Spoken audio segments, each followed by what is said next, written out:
Hello दोस्तों, जैसा कि आप लोगों को पता है DSSP ने TGT की वैकेंसीज का शॉर्ट नोटिस जारी कर दिया है। अब शॉर्ट नोटिस आ चुका है, डिटेल नोटिस भी आपको जल्दी ही मिल जाएगा। शॉर्ट नोटिस के अंदर बता दिया गया है कि किस डेट से, यानी कि 8 फरवरी से 8 मार्च के बीच में आप फॉर्म फिल कर सकते हैं। पहला प्रोसेस फॉर्म भरने का होता है, उसके लिए उन्होंने डेट डाल दी है। अब भाई जो भी लोग गवर्नमेंट टीचर बनने का सपना देख रहे हैं ना, उनके लिए सुनहरा अवसर है। हाँ, कंपटीशन तो टफ हो सकता है, कंपटीशन तो काफ़ी टफ ही होगा, पर भाई मेहनत करेगा वो कामयाब भी हो जाएगा, तो मेहनत कीजिएगा। चलिए भैया, हम थोड़ा एग्जाम के बारे में या पेपर पैटर्न क्या होगा इन सब चीज़ों के बारे में जान लेते हैं। क्योंकि किसी भी एग्जाम को क्रैक करने के लिए सिर्फ पढ़ना ही जरूरी नहीं, तो पढ़ने से पहले थोड़ी नॉलेज भी होनी चाहिए कि पेपर पैटर्न एक स्ट्रैटेजी बनाई जाती है। स्ट्रैटेजी का नंबर भी उसके बाद आता है। पहले आपको पता होना चाहिए पेपर पैटर्न क्या होगा और आपका सिलेबस क्या होगा। आधा काम आपका यही हो जाता है। तो पहले हम पेपर के बारे में थोड़ा सा जान लेते हैं कि पेपर में क्या किस तरह से आने वाला है। तो आपका जो पेपर है, पेपर का मोड क्या होगा, ऑनलाइन होगा, यानी कि कंप्यूटर बेस्ड आपका पेपर होगा, CBT होगा। नंबर ऑफ MCQs आपके होंगे 200, यानी कि आपका जो एग्जाम है वो 200 मार्क्स का आएगा। आपसे 200 क्वेश्चंस भी क्या होंगे, आपके 200 होंगे, जिसमें से ए का मतलब यहाँ हो जाता है common paper. Common paper 100 plus 100 आपका सब्जेक्ट आएगा, ठीक है ना। नेगेटिव मार्किंग इसके अंदर दी गई है, तो भैया आपकी नेगेटिव मार्किंग होगी 1/4 आपकी नेगेटिव मार्किंग होगी। इंटरव्यूज के अंदर नहीं, ये आपके लिए गुड न्यूज़ है, क्योंकि जैसे आप KVS या NVS की प्रिपरेशन करते हो, तो आपको टेस्ट क्लियर करने के बाद आपको एक इंटरव्यू की जो खतरे की घंटी होती है ना, वो आपके सर पर बजती रहती है। और उस यहाँ कोई इंटरव्यू नहीं है, ओनली सिंगल पेपर होगा। क्या होगा, सिंगल पेपर। तो आपका यहाँ कोई इंटरव्यू नहीं होगा, ये आपके लिए बेस्ट बात है। उसके बाद आ जाता है लैंग्वेज। लैंग्वेज भाई हिंदी और इंग्लिश को प्रेफर दिया गया है आपको। अगर हिंदी अच्छे से आती है तो हिंदी का एग्जाम, हिंदी में भी एग्जाम कर पाएंगे, और इंग्लिश आती है तो इंग्लिश में। पेपर में आपको दोनों लैंग्वेजेस मिलेंगी।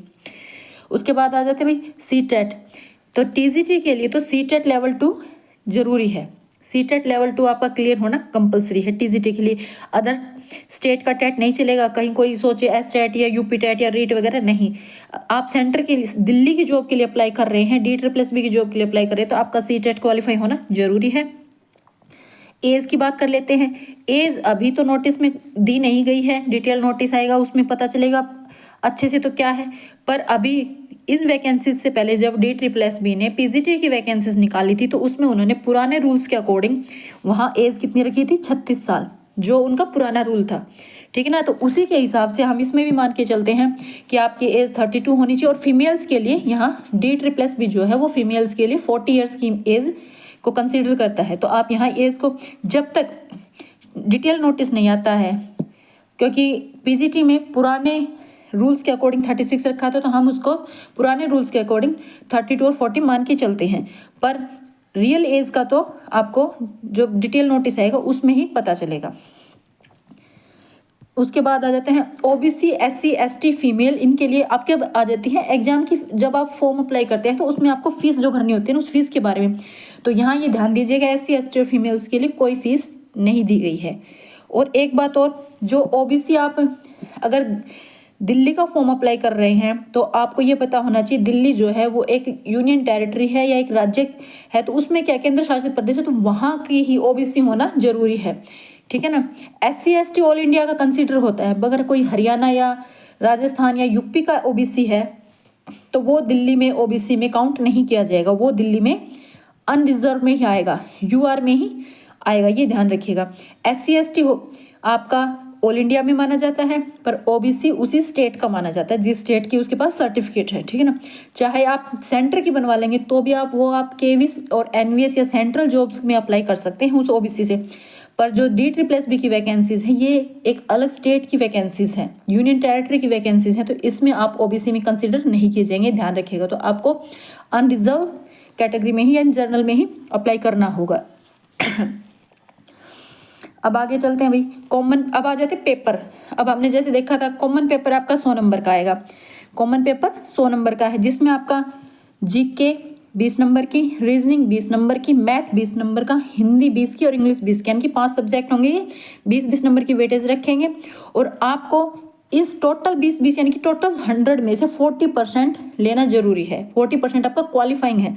अगर आपने यहाँ 40% क्वालिफाई नहीं किए, तो आपको पेपर के उसमें जो कट ऑफ होगी उसमें इंक्लूड नहीं किया जाएगा, नहीं डाला जाएगा। देखिए जैसे कि सब्जेक्ट, अब ये सब्जेक्ट है, सब्जेक्ट के अंदर आपका क्या है, 100 नंबर का सब्जेक्ट है, चाहे आप मैथ, हिंदी, इंग्लिश, किसी कोई भी सब्जेक्ट आपका, मैथ है, हिंदी है, इंग्लिश है या साइंस है, जो भी सब्जेक्ट है वो 100 मार्क्स उसके आएंगे। 100 मार्क्स के अंदर क्या होगा, 80 मार्क्स तो आपके सब्जेक्ट से आएंगे और जो 20 मार्क्स हैं वो आपके आएंगे पेडागोजी के, ठीक है ना, पेडागोजी, ये ध्यान रखिएगा।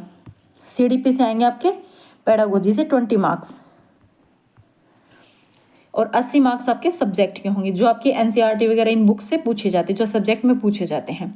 और यहाँ ये दो चीज़ों का आप ध्यान रखिएगा, जो इन्होंने क्वालिफाइंग्स बताया है, यहाँ भी 40% क्वालिफाइंग है और यहाँ भी 40% क्वालिफाइंग है। इसका मतलब ये होता है कि अगर आपका मान लीजिए यहाँ आपने 80 नंबर ले लिए 100 में से, पर यहाँ आपने ले ली 35 नंबर, तो आपको चाहे आपका नंबर कितने ही ज़्यादा हो जाए पर आपको कट ऑफ में ऐड नहीं किया जाएगा, क्योंकि आपने इसको क्वालिफाई नहीं किया है, ठीक है। और ऐसा ही अगर अपोजिट हो जाता है, यहाँ आपने 85 ले लिए मान लीजिए और यहाँ आपने 39 लिए, तो भी आपको कट ऑफ में ऐड नहीं किया जाएगा, क्योंकि आपके मार्क्स भले ही ज़्यादा हो जाए पर आपने क्वालिफाई नहीं किया है। तो इसलिए दोनों एग्जाम्स के लिए 40% क्वालिफाइंग जरूरी है। 40% आपके मार्क्स आना दोनों ही एग्जाम पेपर, सॉरी आपका जो कॉमन पेपर है उसमें भी और सब्जेक्ट है उसमें भी, दोनों में ही आपके 40% क्वालिफाइंग मार्क्स आना बहुत ज़रूरी है, वरना आपके जो ये मार्क्स लेंगे आप वेस्ट हो जाएंगे, ठीक है। तो ये ध्यान रखिएगा। और नेगेटिव मार्किंग है भाई, 1/4 की आपकी नेगेटिव मार्किंग भी होगी पेपर, ये ध्यान रखिएगा। पेपर का जो लेवल होता है ना वो काफ़ी टफ आएगा, क्योंकि D++ भी है ना, आसान लेवल, जो एग्जाम का लेवल होता है वो आसान नहीं होता है कि बस NCERT बेस्ड आ गया, 12th तक NCERT आ गई और हो गया, नहीं। D++ में जो भी एग्जाम लिए जाते हैं उनका लेवल ग्रेजुएशन लेवल, PGT के लेवल का होता है। आपको इतनी जम के पढ़ाई करनी पड़ेगी भाई, ग्रेजुएशन से भी अपर जा सकता है इसका लेवल, ठीक है ना। चलिए भैया बात कर लेते हैं, जो बंदे SST TGT की तैयारी कर रहे हैं उनके लिए ये बता दूं कि मेरे चैनल पर हो सकेगा उतना मैं अपनी तरफ से भाई जितना कोशिश हो सकेगी आपको क्लासेस देने की कोशिश करूंगी NCERT बेस्ड, ठीक है, ताकि आपको एग्जाम में मदद मिल सके। और SST TGT की प्रिपरेशन के लिए आपको NCERT पढ़ना जरूरी है भाई। NCERT की बुक्स को आप जरूर से पढ़िएगा, 12th तक के NCERT को अच्छे से पढ़िए, और हो सके तो आप ग्रेजुएशन में जो ग्रेजुएशन लेवल की बुक्स को भी पढ़िए, पर 12th तक के NCERT के अंदर आपका मोर देन 80% जो सिलेबस है वो कवर हो जाएगा, 80% के आसपास। जो 20% बचता है, कुछ क्वेश्चंस ऐसे होते हैं जो अपर लेवल यानी कि आपके ग्रेजुएशन लेवल से भी उठते हैं, ठीक है ना, हो सकता है आपके पोस्ट ग्रेजुएशन लेवल से भी क्वेश्चंस उठें, पर आपको 12th तक के NCERT को तो आपको बहुत ही ध्यान से डीप स्टडी करनी है, क्योंकि NCERT की लाइन से क्वेश्चन बनते हैं भाई। NCERT की जो बुक है ना वहाँ एक एक लाइन में क्वेश्चन होते हैं, जो बॉक्स के अंदर डू यू नो फैक्ट दिए जाते हैं ना वहाँ से भी क्वेश्चंस बनाए जाते हैं।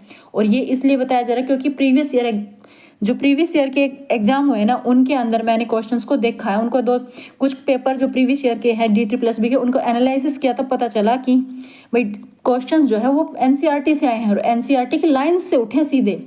ऐसा नहीं है चैप्टर का बस मेन वो है उसका कंक्लूजन पढ़ लिया या चैप्टर को पढ़ लिया कि भाई वायुमंडल है, हवा ऐसे वैसे, इनसे बात नहीं बनेगी। वहाँ उसकी एक एक लाइन के अंदर, एक एक वर्ड के अंदर मीनिंग छिपा होता है, वहाँ से क्वेश्चंस बनते हैं। तो ध्यान रखिएगा जो आपके NCERT बुक्स है ना उनको आपको बहुत ही ध्यान से पढ़ना होगा भाई, NCERT बुक्स को तो ध्यान से पढ़िएगा NCERT बुक्स को। और क्या करना चाहिए भाई, SST की प्रिपरेशन करने वालों के लिए मैं बताना चाहूँगी कि जो आपके प्रीवियस ईयर पेपर है ना उनको जरूर सॉल्व कीजिएगा। उससे आपको क्या होता है, थोड़ा सा उनके बारे में पता चल जाएगा, क्वेश्चंस के बारे में, क्वेश्चंस का लेवल और किस तरह से उनको मोड क्या बनाया जाता है, क्वेश्चंस का टफ होता है या थोड़ा सा मीडियम होता है, मॉडरेट बनते हैं, किस तरह के क्वेश्चंस बनते हैं उनके बारे में आपको पता चल जाएगा। तो इसलिए पुराने क्वेश्चंस को, जो आपका पुराना पेपर है, प्रीवियस ईयर पेपर होंगे आपको नेट पर आसानी से अवेलेबल हो जाएंगे, उनको निकालिएगा और उनकी प्रैक्टिस ज़रूर कीजिएगा।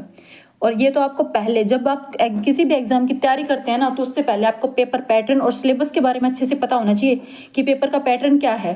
पैटर्न आपको पता चल गया तो आपको सिलेबस के बारे में नॉलेज होनी चाहिए, क्योंकि आप तैयारी किस चीज़ की करोगे जब तक आपको सिलेबस ही नहीं पता है। तो आपको पता होना चाहिए कि आपके सिलेबस में क्या क्या आने वाला है। अब आपका NCERT पता चल गया, अब आपको ये पता होना चाहिए कि NCERT के जो क्वेश्चंस आ रहे हैं वो किस तरह से आ रहे हैं। तो आप ये सब आपको पुराने पेपर में दिखेगा। आप प्रीवियस ईयर जो क्वेश्चन पेपर्स हैं उनको सोल्व, 1-2 क्वेश्चन पेपर आप डाउनलोड कीजिए नेट से और फिर उनको आप थोड़ा सा उनको पढ़िए, समझिए, देखिए क्वेश्चन कहाँ से आ रहे हैं, किस तरह के आ रहे हैं, ठीक है ना। तब आपको आसानी होगी। स्ट्रैटेजी कोई भी आपको बना के नहीं दे सकता, स्ट्रैटेजी आपको खुद बनानी पड़ेगी, ठीक है ना। किसी ने बोल दिया सुबह दिन के 4 घंटे पढ़ो, 8 घंटे पढ़ो, फलाना बुक पढ़ो, नहीं। एक बात सोचिए, अगर आपको बच्चों को स्कूल में पढ़ाना है तो आपको एनसीईआरटी अच्छे से आनी चाहिए, क्योंकि आप क्या पढ़ाओगे, एनसीईआरटी। और एनसीईआरटी का ये नहीं कि बस मोटा मोटा कुछ पढ़ लिया। आप अगर टीचर बन रहे हो तो ये सोचिए आपकी टीचिंग क्वालिफाइंग जो टेस्ट लिया जा रहा है, उस टेस्ट में जो एग्जामिनर है या बोर्ड है वो ये चेक करता है कि आप कितना डीप, आपको कितनी डीप नॉलेज है, आप बच्चों को कैसे पढ़ा सकते हो। तो उसके लिए आपको पहले अपने प्रीवियस ईयर क्वेश्चंस को देखिए, पेपर में जो क्वेश्चंस उनका लेवल चेक कीजिए, उसके बाद आप एनसीईआरटी को डीप स्टडी कीजिए। अगर आप खुद से प्रिपरेशन कर रहे हैं तो, अगर कोचिंग भी ले रहे हैं ना, कोचिंग सेंटर भी जा रहे हैं, कोचिंग भी ले रहे हैं, तो भी आप ये ध्यान रखिएगा एनसीईआरटी आपको रीड करनी होगी, बहुत ज़रूरी। तो एनसीईआरटी को रीड कीजिए और कुछ ऐसी बुक्स लीजिए जिसमें आप, वो तो आप एग्जाम के पास ले लीजिएगा, कि कुछ ऐसी बुक्स लीजिए जिसमें आप एमसीक्यूज़ को सोल्व करें, जिससे आपकी प्रैक्टिस भी बनेगी और आपको पता भी चलेगा कि आप कितना पेपर सोल्व कर सकते हैं, ठीक है ना। क्योंकि आपको आई थिंक 2 घंटे मिलेंगे भैया, आपको 2 घंटे मिलेंगे 200 नंबर के क्वेश्चंस को, 200 क्वेश्चंस को सोल्व करने के लिए। तो आप सोच लीजिए आपको कितना टाइम मिल रहा है, 120 मिनट्स मिल रही हैं आपको। वो भी क्वेश्चंस कितने, आपके 200 क्वेश्चंस हैं, उनके लिए आपको 120 मिनट्स मिल रही हैं। तो आपके पास टाइम कितना होगा, ये सब चीज़ें देखें। क्योंकि कोई भी एग्जाम क्रैक सिर्फ पढ़ने से नहीं होगा, पढ़ना तो एक काम है पर उससे पहले उस पर काम करना पड़ता है। ये स्ट्रैटेजी आपको कोई बना के नहीं दे सकता, अगर कोई बना के दे भी दे तो भी आप उस पर काम नहीं कर सकते, क्योंकि हर इंसान को अपनी स्ट्रैटेजी खुद बनानी पड़ती है।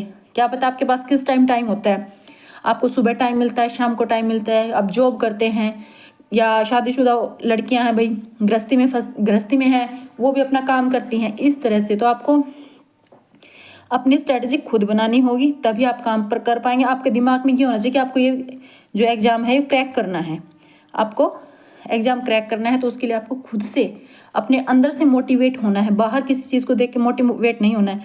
हाँ भाई, एक चीज़ से मोटिवेशन आपको मिल सकता है, सैलरी से। आपकी सैलरी अच्छी खासी होने वाली है, यहाँ नियर बाई 75,000 होगी शायद, ठीक है ना। तो आपकी सैलरी काफ़ी अच्छी होने वाली है। सैलरी को देख के तो मोटिवेशन सभी को मिलता है भाई, ठीक है। अगर आप गवर्नमेंट जॉब करना चाहते हैं तो ये सोच लीजिए ये आपके लिए एक सुनहरा मौका है, ठीक है ना। इसके बाद आपको पता नहीं दोबारा कोई मौका मिले ना मिले, आप इसी मौके को गवाइए ना, अच्छे से तैयारी कीजिए, अपनी स्ट्रैटेजी बनाइए। सिलेबस आपको पता होना चाहिए। सिलेबस के लिए आप यूट्यूब पर या गूगल पर जाकर सर्च कर सकते हैं कि आपका सिलेबस क्या कुछ होने वाला है, कहाँ कहाँ से सब्जेक्ट आने वाले, सब्जेक्ट में क्वेश्चंस कहाँ कहाँ से आने वाले हैं। पर उसके लिए प्रिपरेशन आप खुद से कीजिए, ना किसी यूट्यूब चैनल से या कहीं भी आपको मदद मिलती है आप वहाँ से मदद ले सकते हैं, कोचिंग ले रहे कोचिंग ले सकते हैं। पर उसके अलावा भी आप एनसीईआरटी को जरूर रीड कीजिएगा। अगर आप एसएसटी के एग्जाम की प्रिपरेशन कर रहे हैं ना, एसएसटी टीजीटी की, तो आप मेरे चैनल से जुड़ सकते हैं। मैं अपने चैनल पर जितना पॉसिबल हो सकेगा, ऐसा तो मैं नहीं कहूँगी कि मैं कंप्लीट सिलेबस करवाऊंगी, पर हाँ पॉसिबल हो सकेगा उतनी मैं एनसीईआरटी रीड जरूर करवाऊंगी, ठीक है ना। तो चलिए भाई, प्रिपरेशन कीजिएगा और एग्जाम को क्रैक कीजिएगा। Thank you.